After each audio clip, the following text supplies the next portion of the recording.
Good morning, good afternoon, good evening, wherever you are, whatever time it is. Welcome to the Secrets of a Ghostwriter.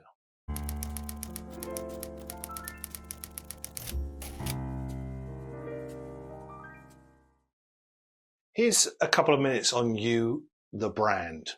It's probably nowhere near your radar, but remember, these tutorials are about the business of writing and the business of writing. If you are going to have any success at this, you are essentially a product. So products have brand values. That means they look a certain way. They deliver to a customer in a way that a customer comes to expect. In one of the Stuff People Say to Me tutorials, we talked about the idea that you might write one book and then decide, in fact, that you've got book 2 and book 3.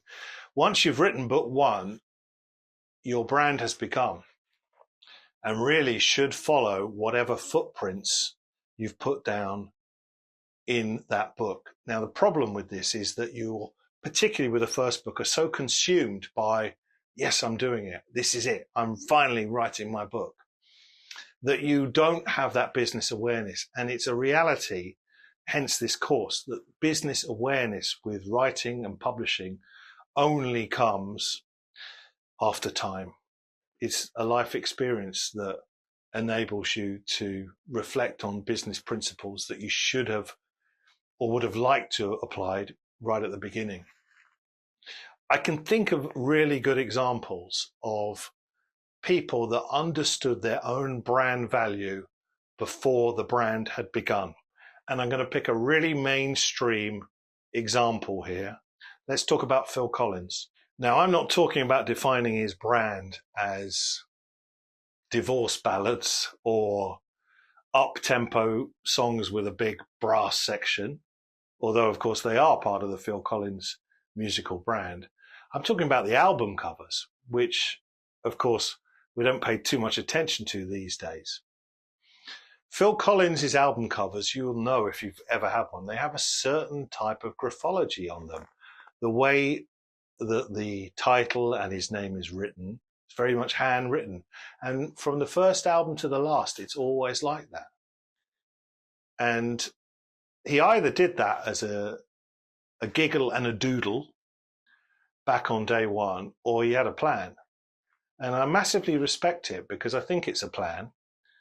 And forming your own identity in a world where there are over 8 million books on Amazon is a challenge, but you don't often read the same book twice. We're all individual and unique, and we all have stories within us that only us can tell. So therefore, you need to apply that same sort of mentality to you, the brand, and creating that brand from the off.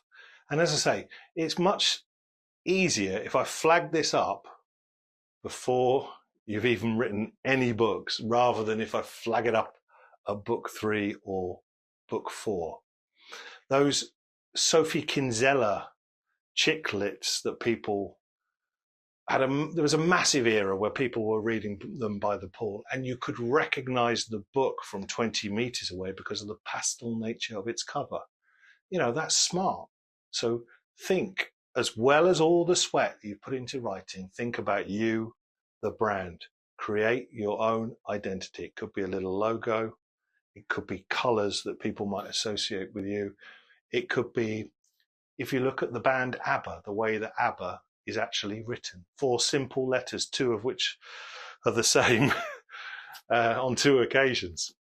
So I think that's worth bearing in mind, and I hope that helps as you start to understand about you, the brand.